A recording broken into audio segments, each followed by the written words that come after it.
El tema que vamos a tocar hoy día es prevención de lesiones por accidentes domésticos en tiempos de aislamiento.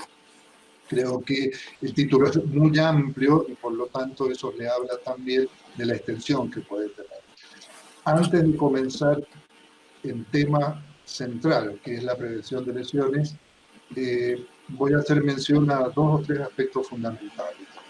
Eh, Ante los niños y los adolescentes, tanto los padres, los abuelos o los tíos que estén conviviendo con ellos tienen una gran responsabilidad, que es no negar la realidad.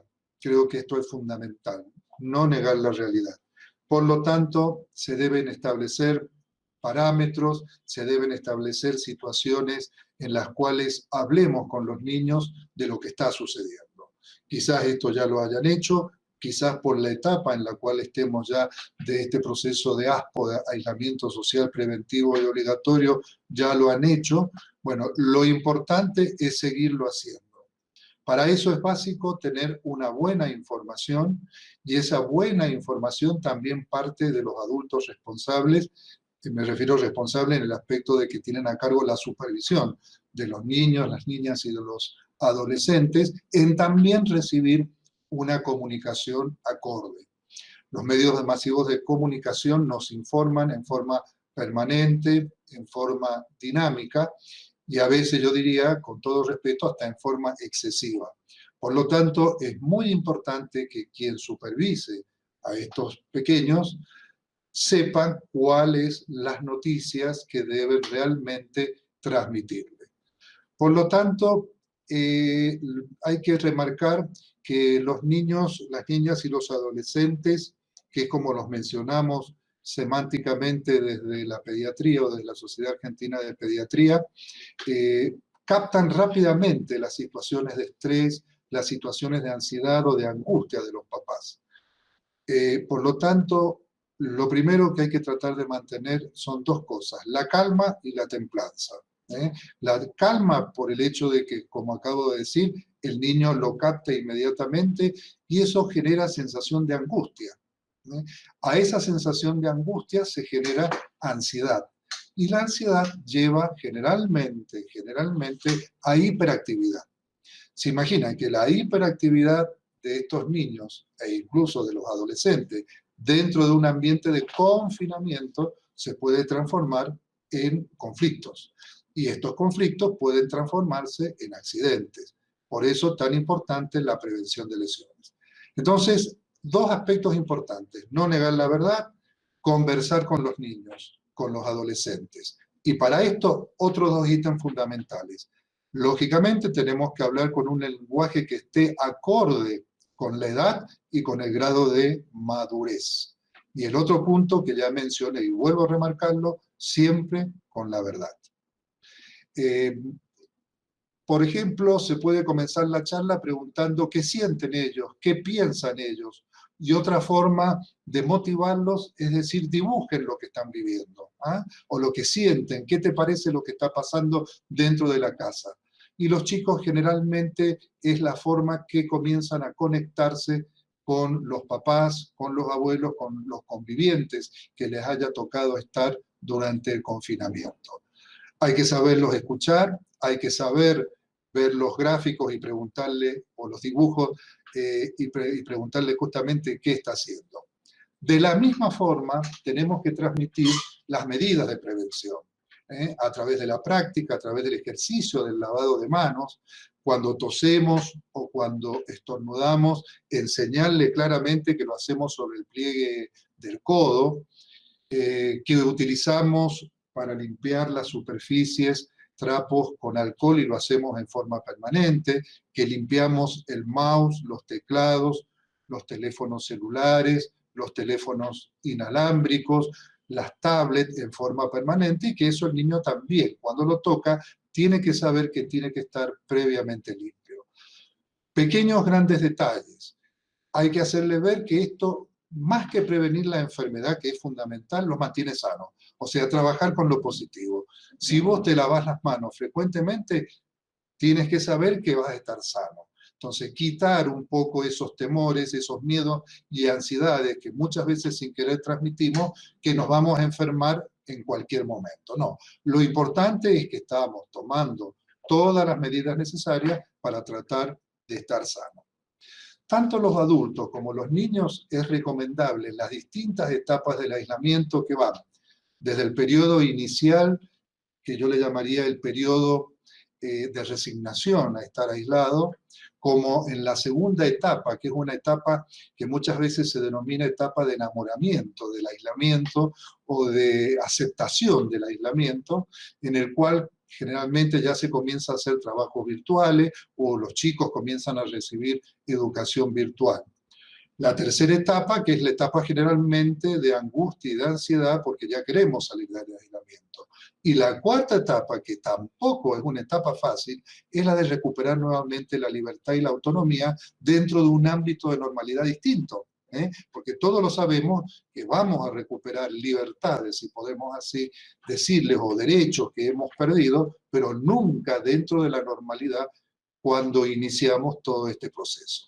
Entonces, todo esto que a nosotros, como adultos responsables y supervisores del niño, nos genera angustia y ansiedad, se transmite exactamente igual en el crecimiento y en el desarrollo de nuestros niños. Hecha esta introducción, entonces, esto hay que hablarlo, hay que tratar de mantener siempre una rutina dentro de la casa, mantener la estructura que uno mantiene de lunes a viernes, levantarse, asearse, tomar el desayuno, generalmente tener un momento de esparcimiento durante la mañana, luego almorzar, en el caso de que fueran al turno mañana, los chicos hacer las tareas en la tarde y al revés, los que van en el turno tarde hacer las tareas enviadas por educación virtual en horas de la mañana, pero en lo posible, e insistimos, eso que es fundamental, desde el equipo de salud transmitirles a ustedes que hay que mantener una rutina, hasta el hecho de cambiarse la ropa, de no hacer las tareas con la ropa que uno ha dormido. Todo esto hace que a la cuarta etapa que lleguemos, que es justamente la etapa de ingreso a esa normalidad nueva, llamémosle así, va a ser mucho más fácil. Sino, lógicamente, los obstáculos o las situaciones van a ser más dificultosas. Bueno, hecho esta introducción, pasamos directamente ya a la prevención de lesiones por accidentes domésticos en situación de aislamiento.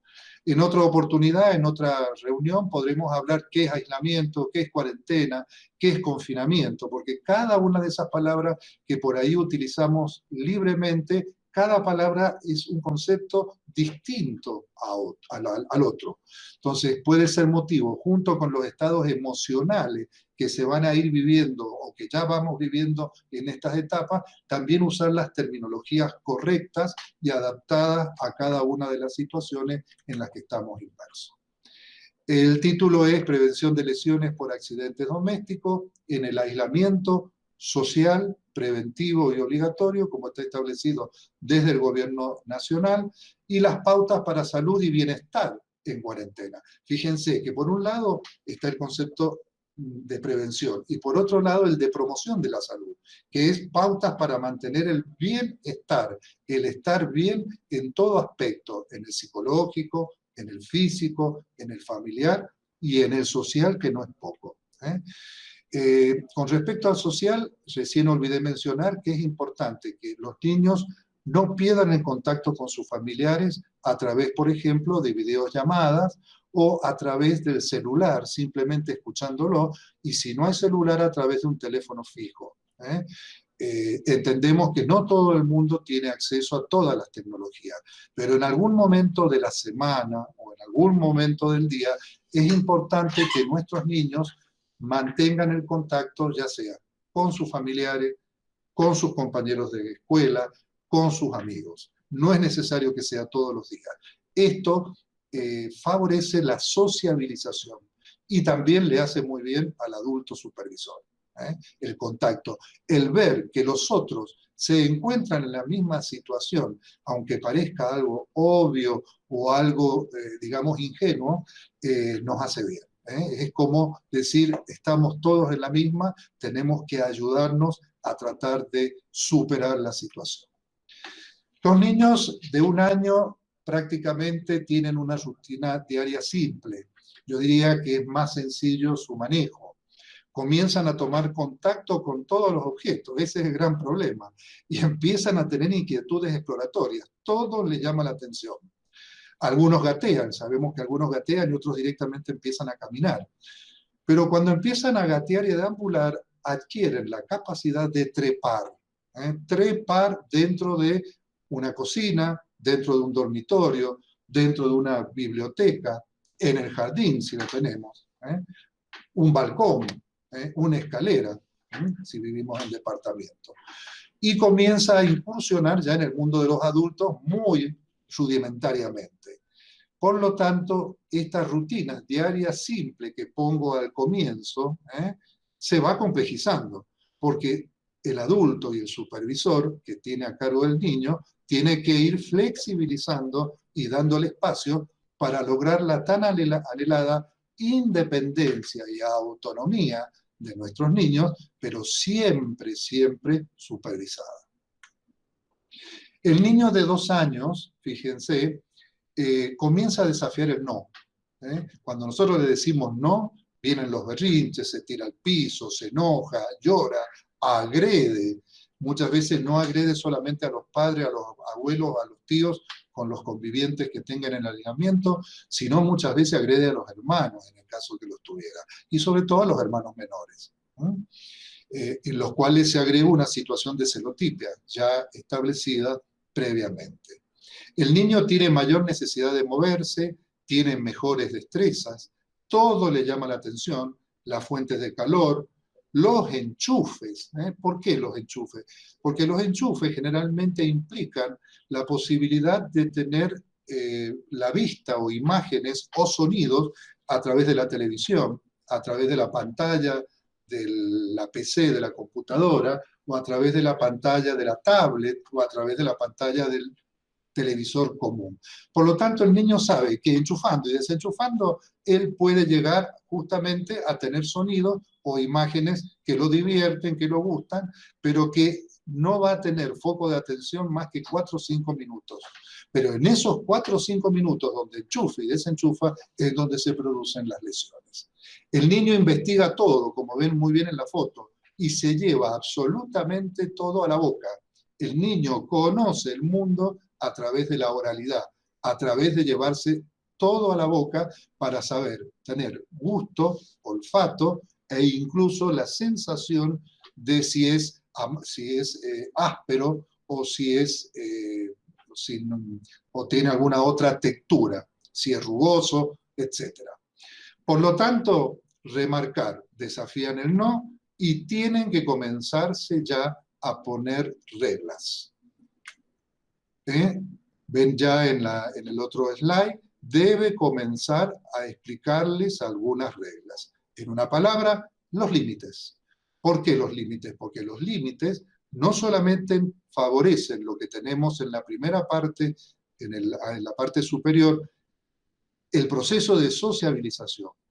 Recuerden algo fundamental que yo siempre les digo a mis pacientes. Si los límites no se colocan por los supervisores directos, los papás, los tutores, los abuelos o los tíos o quien lo tenga a cargo, lo pone la sociedad. Y generalmente no lo pone de la mejor forma. Generalmente lo pone con límites que muchas veces son hasta agresivos. Por lo tanto, el límite debe estar colocado en la casa. En estas situaciones de confinamiento, los límites deben ser quizás un poco más estrictos que lo habitual. ¿Por qué? Porque el niño está expuesto a situaciones de riesgo mucho mayor. Las llamas de la hornalla, las llamas el calor de la puerta del horno, y ahora que nosotros estamos ingresando en el otoño, próximos a entrar en el invierno, las estufas. Las estufas, los caloventores, si hay circulación o si hay un tipo de temperatura de calefacción central, muchas veces son las estufas a agua que se encuentran de circulación de agua, que se encuentran en las paredes, muchas veces los pisos calientes también cuando hay calefacción también central. Todo ese tipo de cosas hay que tenerlas en cuenta por la situación justamente de encierro. En estas situaciones de encierro muchas veces le damos responsabilidades que todavía no pueden cumplir. Y eso, unido a que es autónomo, es la peor combinación para que se generen lesiones. Y lo otro que tiene el niño, que siempre se aventura un poco más allá de lo que nosotros incluso podemos llegar a pensar. Entonces, fíjense cómo esta sumatoria al proceso de confinamiento hacen que las lesiones sean mucho más frecuentes. Y acá tenemos las lesiones. Generalmente traumatismos producidos por caídas desde escaleras, balcones, incluso balcones, sobre todo para aquellos que viven en departamentos y de terrazas. Por lo tanto, ¿qué medida de seguridad y prevención debemos tomar con suficiente antelación? Y si no la hemos tomado, es el momento de hacerlo.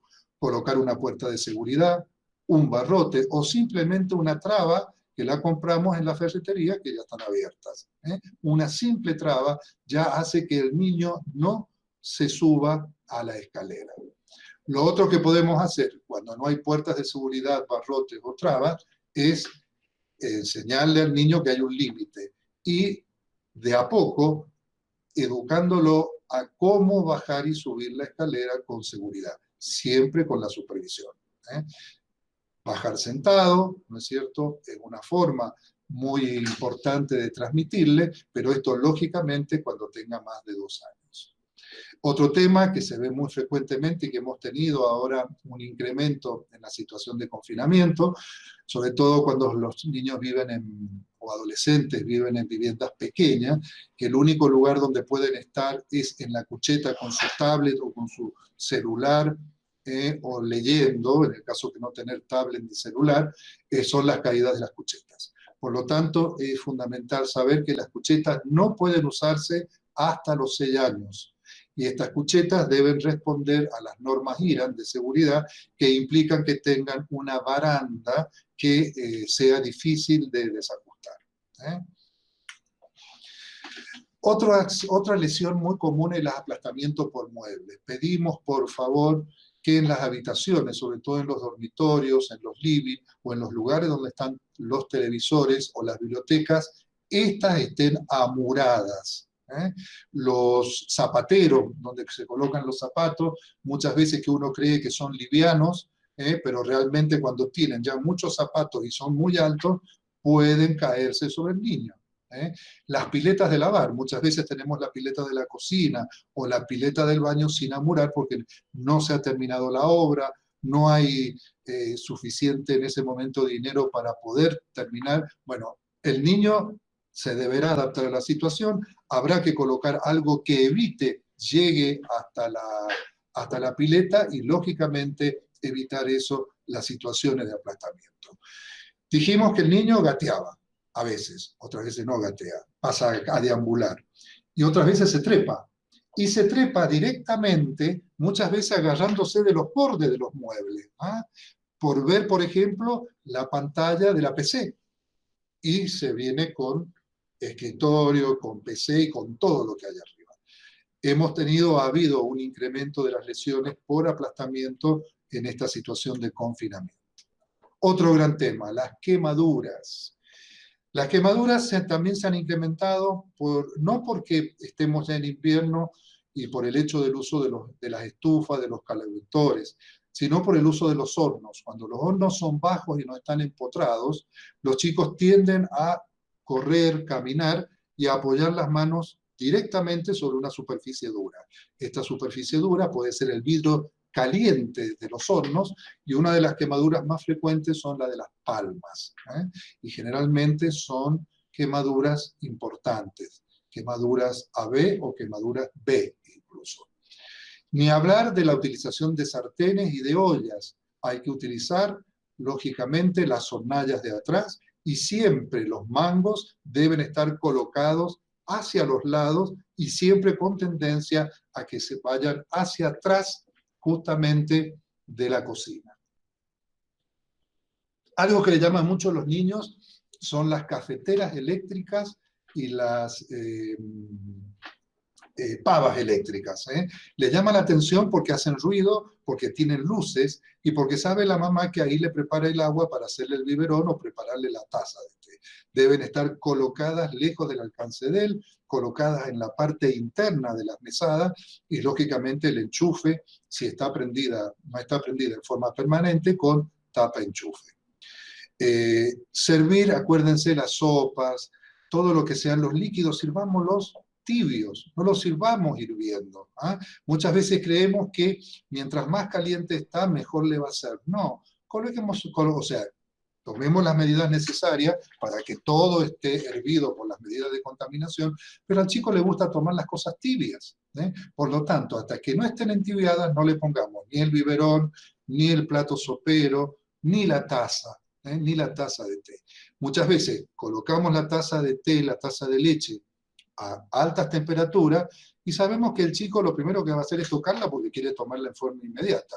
Y lógicamente, al soltarla, no solamente se quema con la primera ingesta, sino que se quema su cuerpo. Entonces acostumbrémonos a que la sopa, el té, la leche, la tomen tibia, tirando más a fría que tibia. Al chico le gusta. Y la nutrición es exactamente la misma. En tiempos de confinamiento también hemos visto el aumento de las quemaduras con el alcohol. Ahora que utilizamos alcohol para limpiarnos las manos con el alcohol en gel, o muchas veces vaporizamos el ambiente con el alcohol líquido, que está discutida su efectividad, hay que tener en cuenta que no haya fuentes de fuego, que no haya fuego, porque recuerden que el alcohol es inflamable, por lo tanto hay que tener cuidado. Incluso, otra cosa importante que se ha visto en Estados Unidos, el alcohol, recuerden, todos sabemos que se absorbe por piel. Por lo tanto, el exceso de colocar alcohol en el cuerpo a través de la piel se absorbe y por lo tanto puede llevar a una intoxicación por alcohol. Se ha visto muchas veces en adolescentes que se han colocado grandes cantidades de alcohol, como allá es primavera, están ingresando en primavera, no solamente en las manos, sino en todo el cuerpo. Y bueno, el alcohol se absorbe por piel. Ahora que vamos a ingresar en el invierno y que vamos a estar con los ambientes cerrados, recuerden que en las etapas de confinamiento hay que ventilar. Ventilar los ambientes por lo menos 1 o 2 veces por día, por más que perdamos calorías en el ambiente, es fundamental. Sobre todo porque estamos en situaciones muchas veces de hacinamiento y de hacinamiento importante. No nos olvidemos de la tan temida intoxicación por monóxido de carbono. Y recuerden en ese aspecto que la llama debe tener color azul. Si la llama tiene color amarillo o color naranja, debemos llamar al gasista matriculado, cerrar de inmediato la llave y en especial la llave de paso y asegurarnos de que haya buena combustión. Esto que parece tan básico y obvio es lo que nos produce las intoxicaciones por monóxido de carbono, que nos ha llevado no solamente a una alta morbilidad por las secuelas que puede dejar, muchas veces sobreviven con lesiones cerebrales, justamente por la falta de oxígeno, y en otros casos lamentables ha podido llevar a la muerte. La intoxicación por medicamentos también se exacerba en las épocas de confinamiento. ¿Por qué? Porque al niño le llama la atención justamente los remedios. Y si relaciona el color del remedio con el sabor, cosa que suelen hacer, tienden a tratar de treparse, tomar el medicamento e ingerirlo. Pasa muy comúnmente con los antitérmicos, antifebriles, antiinflamatorios, que generalmente tienen gustos y sabores muy ricos y no tienen el sabor amargo que tienen, por ejemplo, los antibióticos o los jarabes para la tos, que generalmente dejan un sabor amargo, por lo tanto el niño no tiene tanto gusto por ese tipo de medicamentos. Pero el chico, por los antifebriles, tiene una especial avidez, porque lo relaciona con algo rico. Entonces, proscripto los medicamentos a manos. Y si estamos conviviendo con abuelos que hemos tenido que llevarlos con nosotros en la situación de aislamiento, explicarle a nuestros abuelos que están acostumbrados a dejar los medicamentos a mano, para no olvidarse de tomarlos muchas veces, que tienen que quedar fuera del alcance de ellos. Y sobre todo porque son medicamentos en comprimido, con dosis elevada, por lo tanto van a tener que llevar al niño en caso de ingesta a las guardias y en ese caso incluso hacer lavaje. La intoxicación por productos tóxicos, gran tema también, que se incrementa en estos periodos, que está en relación con la lavandina. Usamos lavandina en este momento para todos. Incluso se ha llegado a decir equivocadamente, ¿no es cierto?, que es mejor la lavandina concentrada. No, no debe usarse la lavandina concentrada, debe usarse la lavandina diluida, establecida con las pautas que están determinadas por la Organización Mundial de la Salud. Y así como el alcohol, la lavandina, deben usarse con moderación y con mucho respeto. Tanto el alcohol como la lavandina producen muchas veces lesiones en la piel.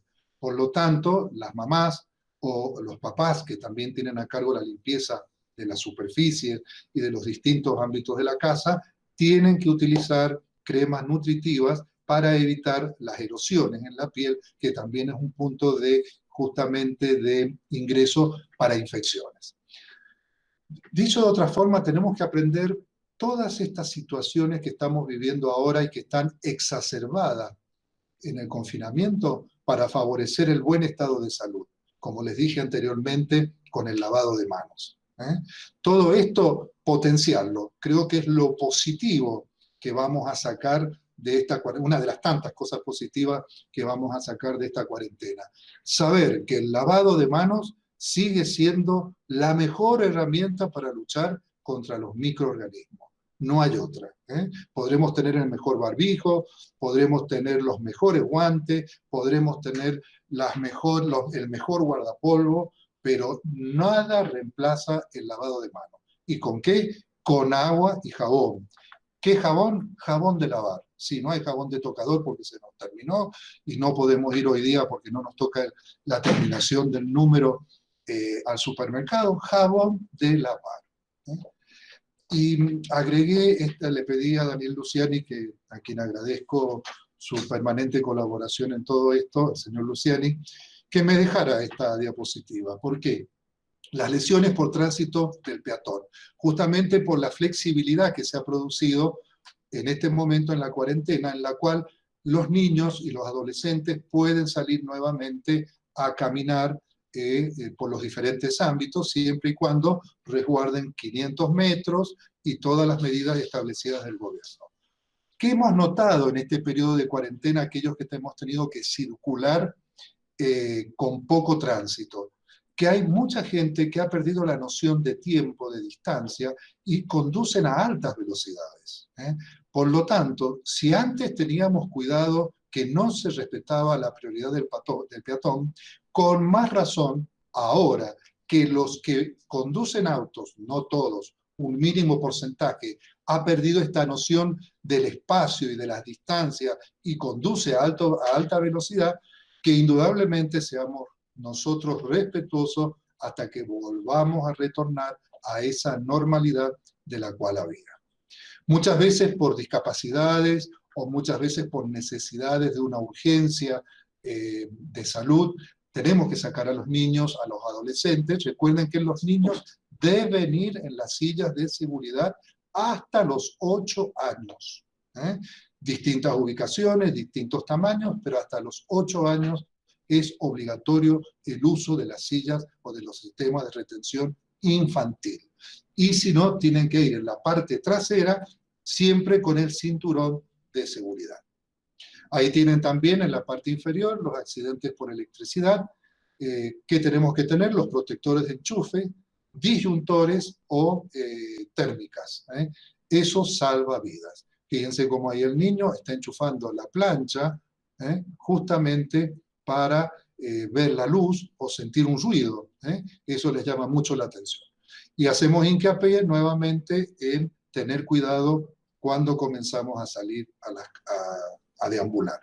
Los chicos generalmente, y esto se los digo un poco por la experiencia vivida en forma o contada en forma personal por mi hija, y que también ya estaba previsto un poco por lo que se conoce del confinamiento, es importante que sepan que en la primera instancia de salida a los chicos les causa un poco de temor. No se asusten. La salida al principio tiene que ser en forma lenta, paulatina, progresiva. Porque incluso ustedes como adultos también van a sentir esa sensación de que están en un mundo distinto, en un contexto distinto. Y realmente es así. Bien. Para ir finalizando esta parte, recordar que también en el confinamiento puede haber atragantamiento y ahogamiento. Por lo tanto, no hay que poner objetos pequeños al alcance del niño. Si los chicos tienen acceso a los jardines, y esos jardines de casas que tienen la posibilidad de tener piletas, recuerden que como todavía hay temperaturas agradables, tienen que tener el cerco correspondiente. Si se baña el niño como lo debe hacer en su rutina, no lo dejemos ni un instante solo. El niño se puede ahogar en pocos centímetros de agua, en un balde, en una bañera. No lo dejemos un minuto solo. Es suficiente para que el niño quede trabado por cualquier situación y su cabeza, su boca simplemente atrapada en el agua y tener un ahogamiento por inmersión en poca cantidad de agua. Con respecto al atragantamiento, ahí me voy a referir a los juguetes seguros. ¿Qué juguetes usamos? Y bueno, hay que usar juguetes que no sean pequeños, juguetes que no sean desarmables, porque por ahí le entregamos al niño juguetes grandes. El adulto, el abuelo, el papá, el tío, el hermano mayor, que no es lo ideal, tiene que tener en cuenta que si se desarma, se transforman las grandes piezas en pequeñas piezas y también tenemos el mismo riesgo que si fueran objetos pequeños. Ojo los tornillos y las tuercas. Los chicos también lo ven como un juguete, se lo llevan a la boca y se lo tragan. También hay que tener en cuenta los avioncitos, los helicópteros, los autos que tengan las puntas romas, que no tengan las puntas filosas, si no podemos terminar con heridas cortantes y terminar con suturas. Sabemos que lo ideal en este momento es no consultar en la guardia y ir estrictamente al médico en aquellos controles que sean imperiosos e imprescindibles. De lo contrario, es mayor el riesgo que el beneficio. Ojo las lámparas y los veladores, que muchas veces están al lado de la cama del niño, que quedan prendidos. El chico se despierta en la noche, se asusta y muchas veces en ese aspecto puede generar en esa situación accidentes, ¿no es cierto?, de electrocución.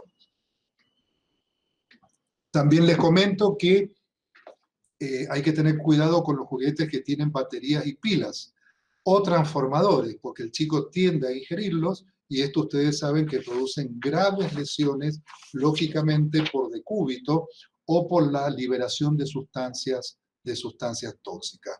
No dejarlo jugar con bolsas, con globos que estén desinflados, porque lo primero que tiende a hacer es llevárselo a la boca y puede morir por asfixia. Los juguetes que estén oxidados o que tengan pinturas desgastadas, también es importante que los desechemos.